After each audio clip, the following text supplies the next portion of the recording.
telling you, once you want it bad enough, it will happen. It will definitely happen. Oh, we got the lead attorney. What's happening? Yeah, I saw Lee sneak off in here. Hey, well, listen.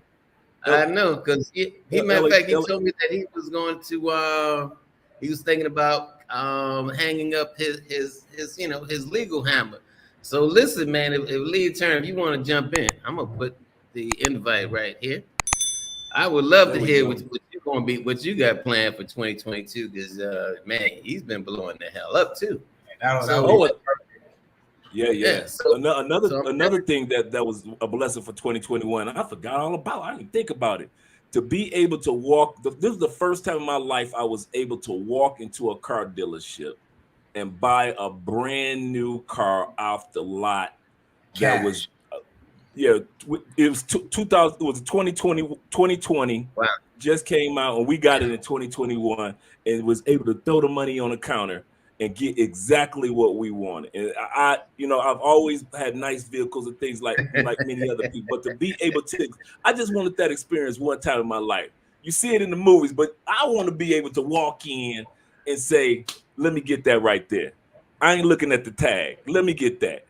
And was able to do it because during a pandemic, that's what made it so amazing to be able to do this during a 2021 pandemic and still be able to be blessed to do this and to help other people out and to travel.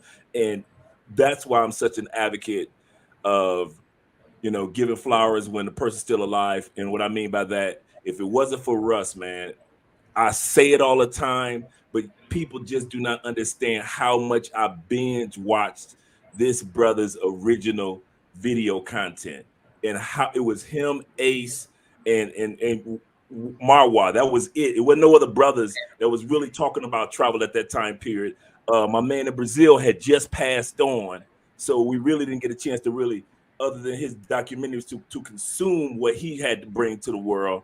Charles Tyler. But I'll come home from work by myself. I didn't have a television because I sold that in 2016 after Trump won, and I began to focus on Andre, and I had nobody else on this planet that was showing me an example of how to be an expat except for Ace, who was brand new, and Russ, Tailor Made Dreams, the original channel. And I binge watched and I followed the blueprint of what this man did verbatim. And that's how I got to this point in life where I am. I kid you not. And I see it all the time. People just say seem like I'm blowing smoke, but that's exactly how I did it.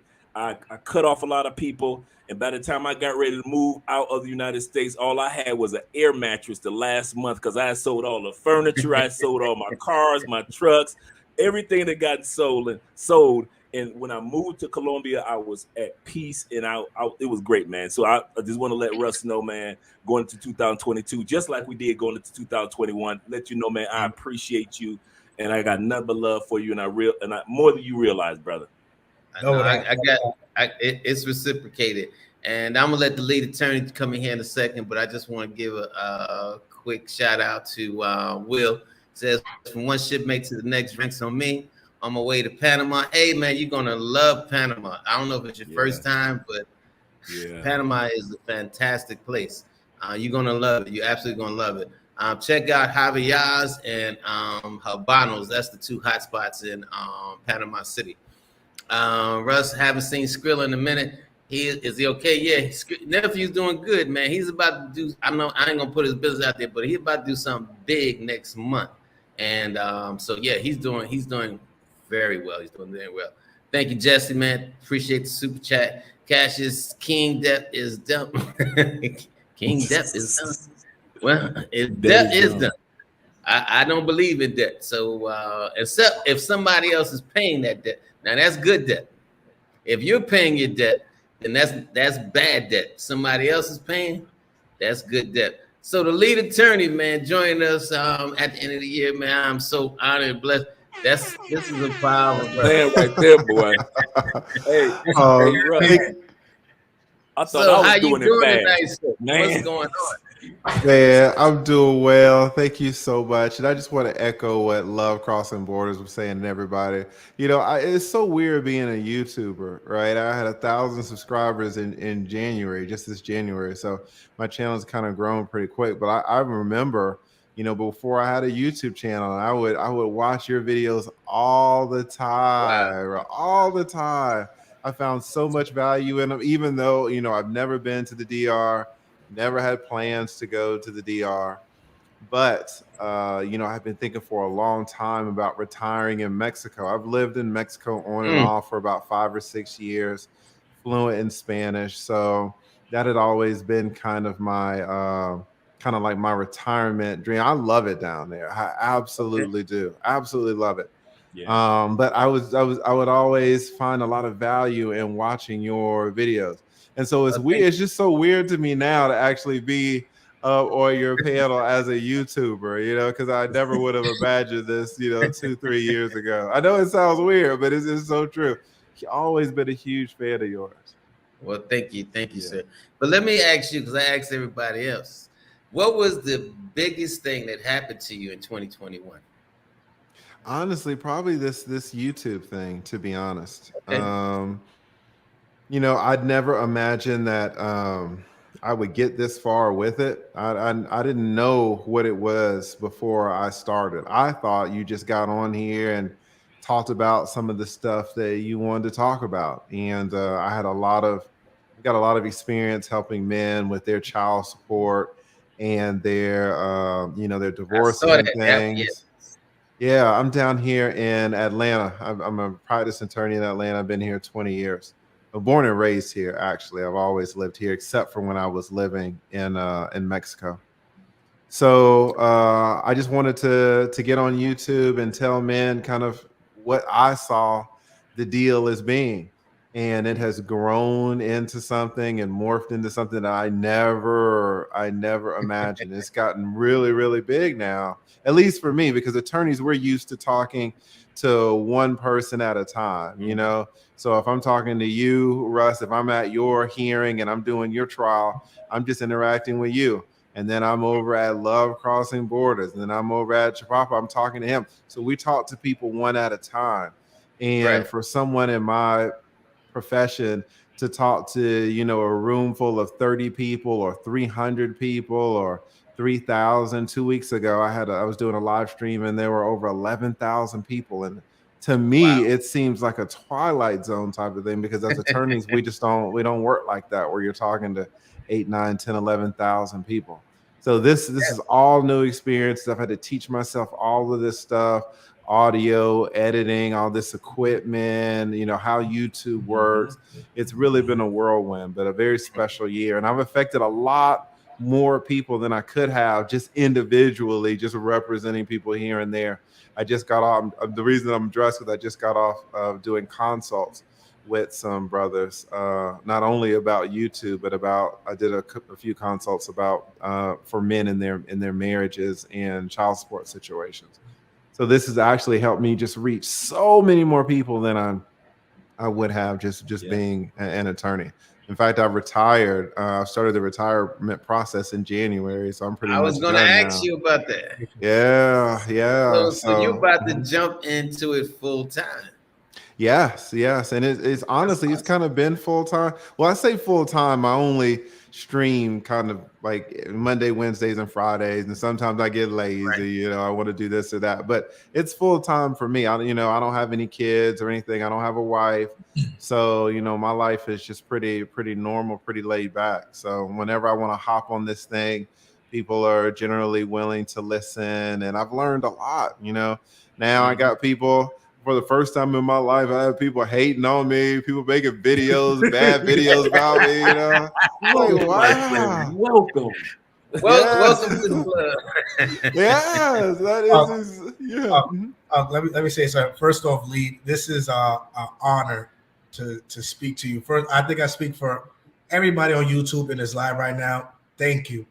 Thank you for all the information you've put out this past year to help out men, to help out people all over the matrix, just going through things that, regular lawyers or court system, me as a father going through having gone through that course. And just thank you. And I appreciate that. My next question to you would be, when are you gonna make that move to officially call yourself an expat? Yeah, honestly, I was thinking about it next year. The only place that I really know and have friends and have a network, the only place that I know is in Mexico. And the issue down there a lot of times is with your internet, you know. So I would watch Russ sometimes, and he would be battling with his internet, and I go down to Mexico and it would be the same thing. Now, where I'm at, I don't have fiber. I really would like to move to a place that has fiber, but I still have a gig up and a gig down, right? So if I move to Mexico, you know, oh, the electricity's down. Like, not forget the internet. Like, oh, it's just a blackout. You know, the whole damn thing's gone. And this YouTube thing is important to me right now, so I do need stability. But maybe in about 5 years or something like that, when I get tired of people talking shit about me, I can. I'll give this YouTube thing back to the streets, and maybe I'll travel around and see where I like the best. You know, I've never been to the DR. One of my bucket list places is Brazil.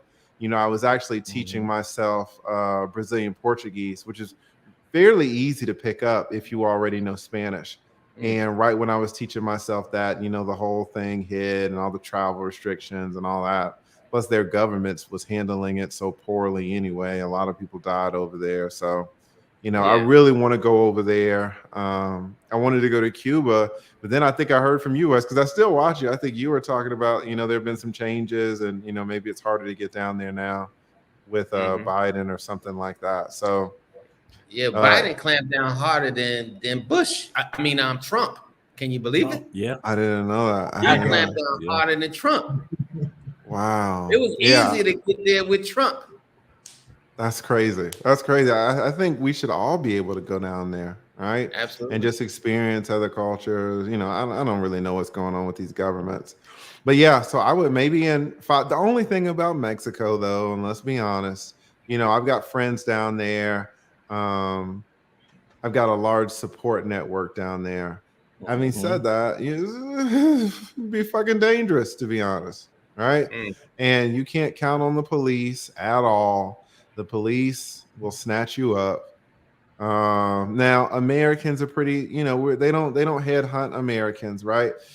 But not making money now. It's much more publicized because as an attorney, you can make money and no one knows. Yeah, as a YouTuber, it's kind of out there, right? I just did a collaboration with Bernard Riley on his show a couple of weeks ago, and he was telling me that there are all these websites now that you can go and check to see how much people are making on their super chats and how much people are making on their regular ads and stuff. So I don't want to be down there in Mexico and someone's like, hey, let's see what the lead is doing. And they're like, oh, you know. And then, you know, somebody from the cartel calls the police and say, hey, go pick up lead for me. I'll give you 10 grand. And now I'm snatched up because, of course, I stopped for the police because I think it's all good. And it ain't all good. But you see, Lee, the thing, if you look to your right in this chat, you look above you, you look to your left, you got a neighbor in Colombia and Dre. You got two neighbors and Uncle Russ and me and DR. So, you know, if it's not Mexico, it's Colombia, it's Portugal, it's wherever you decide to go. Well, I appreciate that. Thank you so much.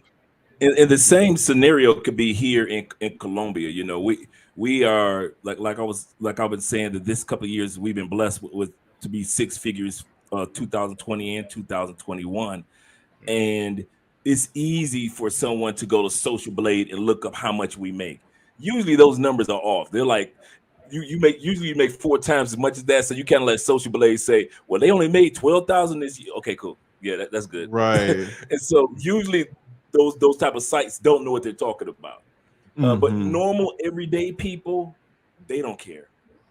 Yeah. They could care less about us. They just see us as regular people walking down the street. And the cool part is when you a brother, you blend in most places anyway, just being a regular everyday dude walking down the street. He's a nobody. He's a well, see, that's the thing though. Like in Mexico, you don't blend in at all. Wow. Boy, in Mexico, you do not blend in at all. You are front and center. I remember the first time when I went down, you guys aren't gonna believe this. Mexico's, you can go to places in Mexico. Now, if you go to Cancun, like no one cares, right? They've seen black people 1,000 times. But there are certain places in Mexico, especially when I was going in the mid 2000s, where I was running into women who had never seen a black person in real life before. Like they see us on TV. Yeah. They, they know who, in fact, my name isn't Michael, but that's kind of my nickname down there because people call me Michael Jordan. Because I'm bald head. I'm not that tall. I'm 6'3", but that's extremely tall for Mexicans. True. Right. Yeah. So a lot of the kids sometimes would come up and ask me for my autograph. They thought I was somebody. They thought I was an NBA player. People would look at me. Women would look at me. Men would look at me. Just kind of stare. So you ain't blending in. And now again, if you go to DF, like no one cares. But I was living in a central state called Guanajuato. It's a smaller state.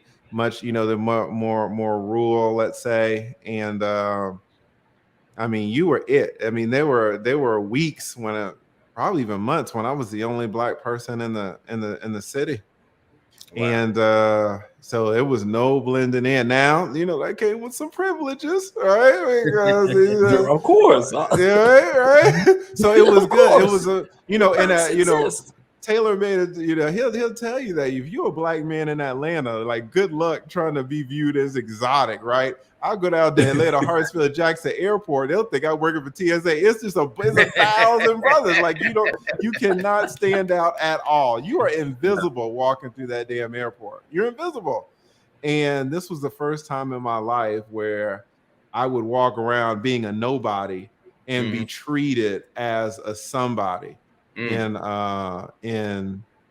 Mexico, in Guanajuato. In fact, it was weird because I lived there for so long. I came back and my head kind of got big. I came back to the States. These black women treat me like I'm regular. I'm like, hey, do you know who I am? Do you know what kind of treatment I get down here? And you gonna treat me like I'm just a Tyrone? Don't trip. I don't need you. Thank you. Like that, So it's deep. It really is. It's deep. So yeah, maybe in Mexico I got a different experience that you guys get because you guys talk about blending in. There really is no blending in Mexico if you're a black man. But the one thing we want to make sure, and I tell anybody who ever thinks about being an expat, you definitely want to move somewhere where you feel safe. Yeah, because you will never feel at home if you don't feel safe. You will never care where you go. If you do not feel safe, you will never, ever feel at home. And that's one of the feelings you have to get. Like when I'm in Panama, I feel like I'm home. When I'm in DR, I feel like I'm home. When I go to Brazil, I feel like, I could do this for at least 3 months of the year. But you definitely want, that's the number one thing. To make sure that you're safe. But let me give a quick shout out to my boy EJ Joseph. He says, Uncle Russ, Chapapa, and now Lee. Nah, this is better than an NBA game. So, shout out to him. Thank you, brother. Appreciate you. Yeah, but like I said, there's no matter how much money we all make, right? What price is there for your life? Right. Facts. They ain't a price high enough. So yeah, I would definitely say even if you love Mexico, but you don't have that warm, fuzzy, safe feeling, that uneasy. It's not the place for you. It's not the place. Yeah. And Mexico, it can get sketchy in a heartbeat. From watching your videos, Russ, I kind of get the flavor of the DR where, the police, and they'll hassle you and maybe you got to buy them lunch or something like that, but they're pretty harmless. And Mexico, you can't always assume that, right? Mexico, the police, they'll stay out of your way, but if someone wants to get you, They can make a couple of phone calls and use the police as a tool to come get you. That's the only issue. Like the police aren't just going to target you yourself. They were doing that back in the day when the police were all tied in with the cartel, and they still are. But again, they would leave kind of the Americans out of it. But if someone apart from the police wants to use them, they will find 1 or 2 members to go pull you over, and then you're in trouble. That's the only thing. And I didn't get that sense that that's how it was in the DR or even really in Colombia or places like that. Mexico is a little different. No, definitely not. Definitely not in DR. What about Colombia? Because Colombia is like that. You know, Colombia is just like DR. You know, you buy them lunch if you get stopped. That's basically it. But for the most part, like I drive everywhere, never been hassled. Colombia doesn't have as many police officers as Mexico. I noticed that when I went to Mexico, I felt like I was back in the States. They got a lot more police officers on every other corner than Colombia ever had. And Colombia may have a few cameras here and there, but like in the States, but it's really laid back. I never feel like if I hear sirens coming behind me that they're coming for me. They usually shooting by and manning their own businesses. Well, I'm noticing that they're putting up, especially in a lot of tourist areas now. And DR, they're doing a lot of cameras. Like, I never knew they had stopped putting up cameras on the Malecon, but a friend of mine, matter of fact, last week was like, yo, man, when did they get that camera? And I looked up and I'm like, shit, that's new. They never had all this. So now, and as I was driving or walking around, because like I said, the Malecon just been lit off the chain.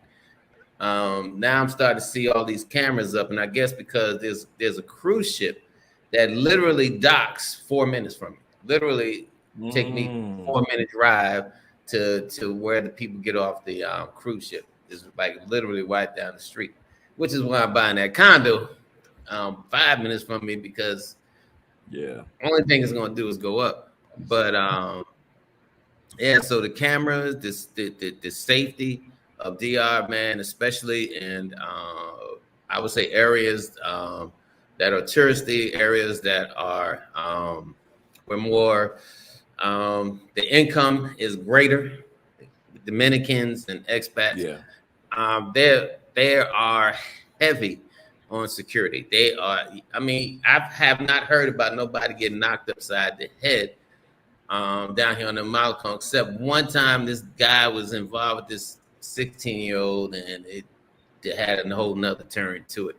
You know, but you get involved with a 16-year-old, you 60-something years old. Ain't no good coming out of that any goddamn way. But outside of that incident, you don't hear anything out here. Like Let me ask you, because, and I don't know anything about this, just kind of what you were talking about, and it was a while ago, Russ, but you were talking about the situation with the whole pandemic thing and the curfews, and you had talked about there was a situation where there was a roundup, I think, at a restaurant, at our club or something like that, and like do you know what I'm talking about? Talking about the sting I got caught in?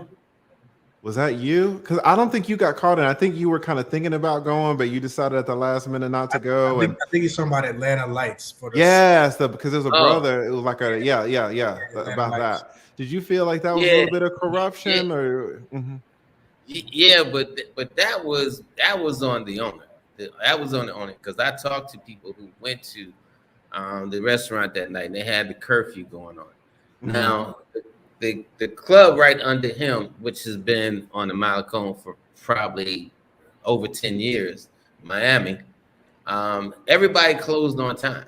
But he literally told people that, you know, that he had, and this is coming from some patrons, not from me, that he had permission to stay open later. And they put 20-something people in jail. The cops came there and put them in jail overnight. Yeah. And these are some nasty ass jails. This ain't like when you were talking about the jail. Rikers Island and being at jail here. Yeah. So that's why I was kind of like, man, that was sketchy the way, you know, I wasn't sure if that was, you know, maybe the owner could have handled things a little bit differently, but it did seem the police were heavy-handed as well in that.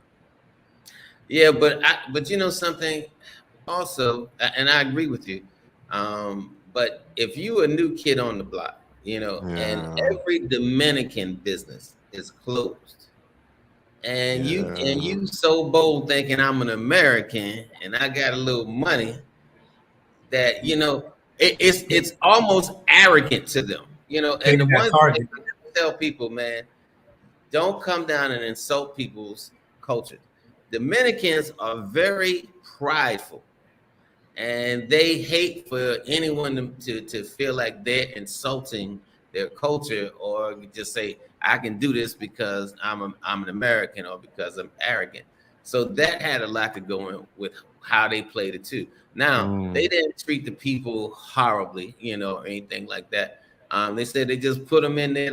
They let basically everybody stay together. You know, they wouldn't separate people, so everybody kind of stayed together. And the next day, you know, they had to pay a little fine, and everybody, you know, got out and went home.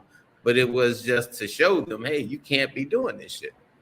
Gotcha. Okay, I see what you're saying. And it was basically just the conditions of the jail that made it so horrible. Not necessarily how the cops were treating them, but just the facilities. It was sketchy.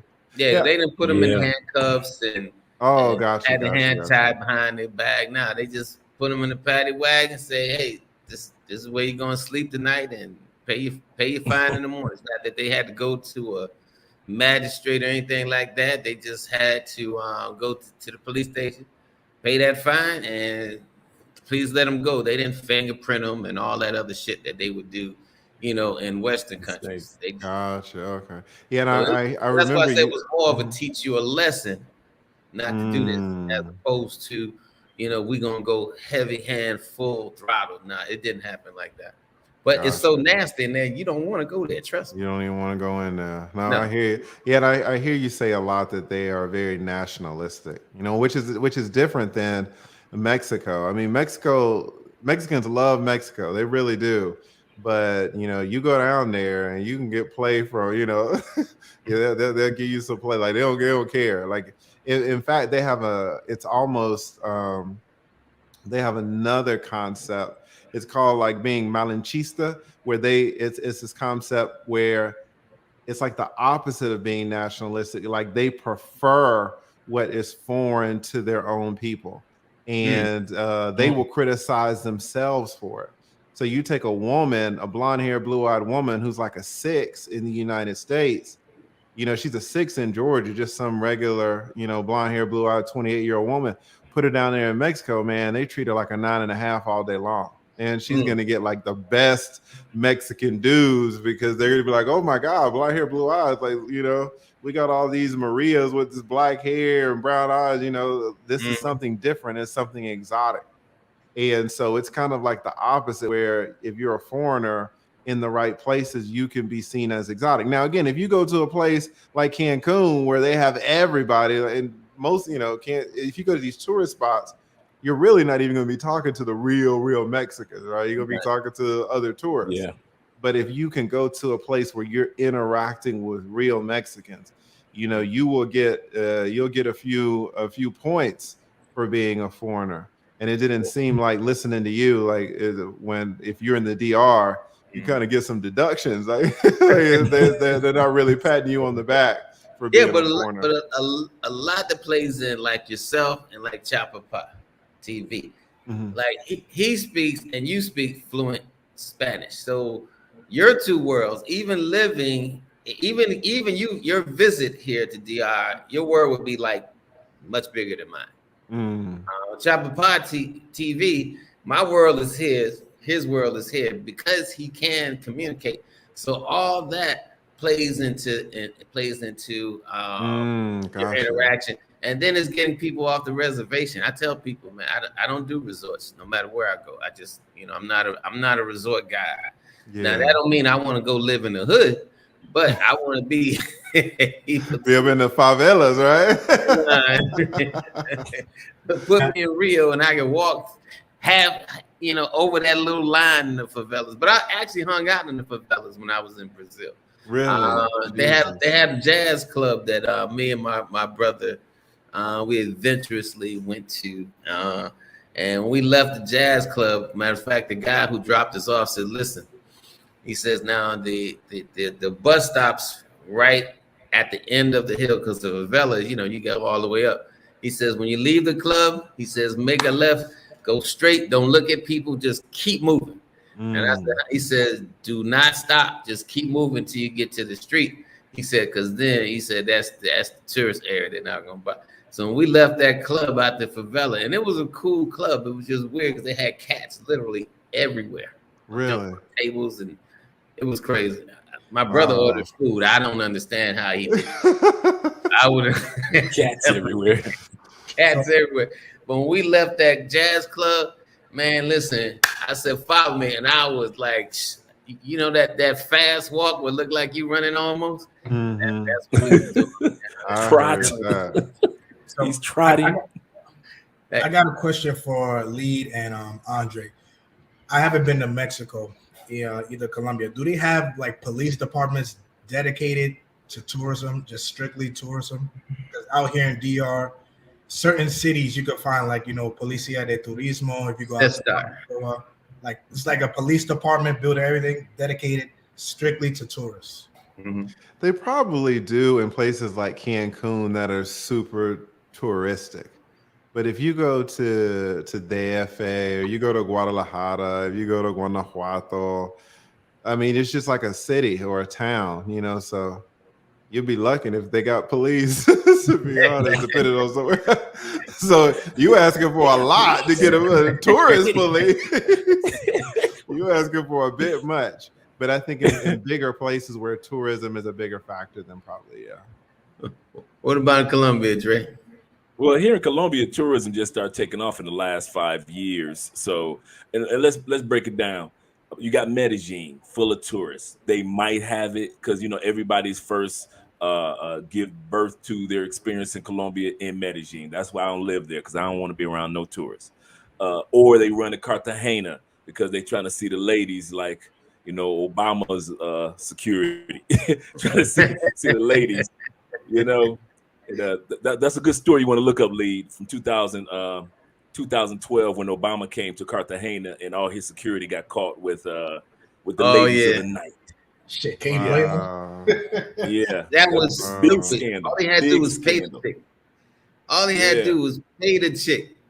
He didn't want to pay the girl $300, and it blew up. So she told on everybody.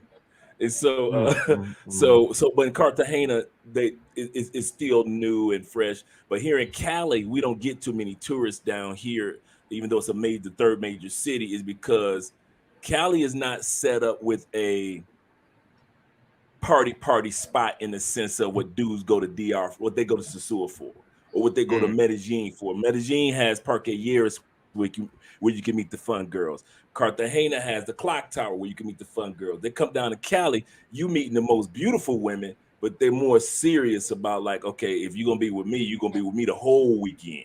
I ain't no jump offs. So that's what Cali is like. And so dudes will come down, have their fun, meet somebody really nice, and then they may kick it back and forth with that person coming down for 2 or 3 years, or have 4 or 5 women, but they may be kicking it with those same women for 4 or 5 years when they're dealing with somebody in Cali. But as far as the police are concerned, I wouldn't know because I don't have that much police interaction to be able to know. Yeah. Gotcha. Really, yeah, being down here is so cool. You know, back home in the States, you get police interaction when you ain't even trying to be bothered. But here, but in the States, you get police interaction, but you definitely won't be bothered unless you're the lead attorney. Like, I'm attorney. Oh, you know, listen, it goes back to that old joke, you know, what do they call a black attorney in the South? A nigga, right? Like, listen. You know, right? This time can only get you so far. But it's true. It's true. But yeah, we don't really have that unless. But if you go to the bigger cities, the bigger tourist spots, the biggest tourist spots. Like if you go to Cabo or something like that, I'm sure they got turismo, right? But generally, it's just like going to a city. It's a great question, though. Yeah. Well, let me ask you, gentlemen. So, what are y'all planning on doing? What's some major thing y'all plan on doing with your channel for 2022? I mean, what can people expect? Any difference, or you just want to keep putting out great content? Oh, we're doing this. Go ahead, Lee. Well, I was going to say this. There was actually a kind of a, I don't know what you want to call it, an event that happened yesterday. A big channel in the manosphere, the Black manosphere, got taken down, got terminated, right? Because of there was a troll, right? And the way that I do my panels is kind of like what you have now going on, Russ. I'll just call up different people and they'll speak their piece and I'll call up more people. But this channel kind of was doing the same thing, and somebody wanted to get that channel in trouble. So they came up, and then right when they came up, when it was their turn to speak, they started showing all this pornography, hardcore porn. Well, YouTube saw that and terminated the channel. And this was a channel with like 100,000 subscribers, and the brothers have worked super hard. Now, I had these people on yesterday to kind of get the word out and have everybody tweet at YouTube and get at YouTube, and YouTube has reversed their decision. So now they're up right now. But that has sent kind of shockwaves through the community about having people come up that you don't recognize. So now, you know, this just happened yesterday. So we are all kind of rethinking how we want to do things, because you don't want to have a channel that you've invested a lot of time, a lot of effort. Let's be honest, it's giving you a lot of money, and then one troll steps in and has the whole thing terminated.